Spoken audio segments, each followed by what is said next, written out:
มาเที่ยวฮันวะมื้อนี้เฮ็ดกินทีมงานเฮาก็สามัคคีอยู่ไรหลายคนบางคนก็จะล้างเฮ็ดบางคนก็ต้มน้ำไม้แล้วแกงน้ำไม้คือเฮานี่นึ่งข้าวเด้อเฮาเลย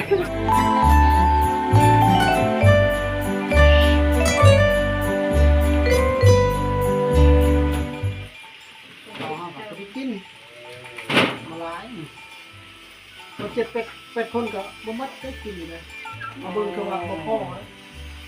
กินเหลือ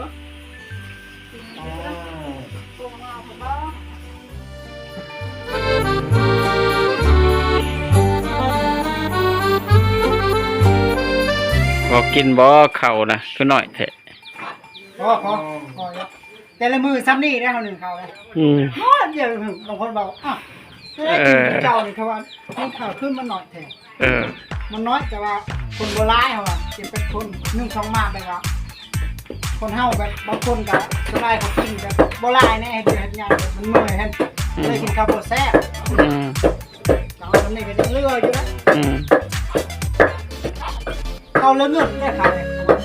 อ้าวสุดยอดเนาะเก่งเลยกินข้าวก็หลายคนก็บ่เหมือนหมดแล้วคือเลยตอนเช้าใหม่แม่นมากพอดีเลยว่ากินจะ5 โมงแม่นเนาะเฮ็ดเวียกหนักกะกินกับบ่หลายตอนเที่ยงโอ้ไม่ยอมคือรถแบบวิ่งพุ่งเลยแบบใส่กำลังแบบเป็นซอกนะแม่นเรื่องหมดนี่ก็เต้นบางมื้อกับพ่อมันแต่ละมื้อเบิดตลอดบ่เข้าหรือว่ายังเหลือนี่ตอนเที่ยงหั่นนะอย่างยังอยู่บางมื้อเชื่อมันหมดไผอันน่ะผู้หญิงเขากินอยู่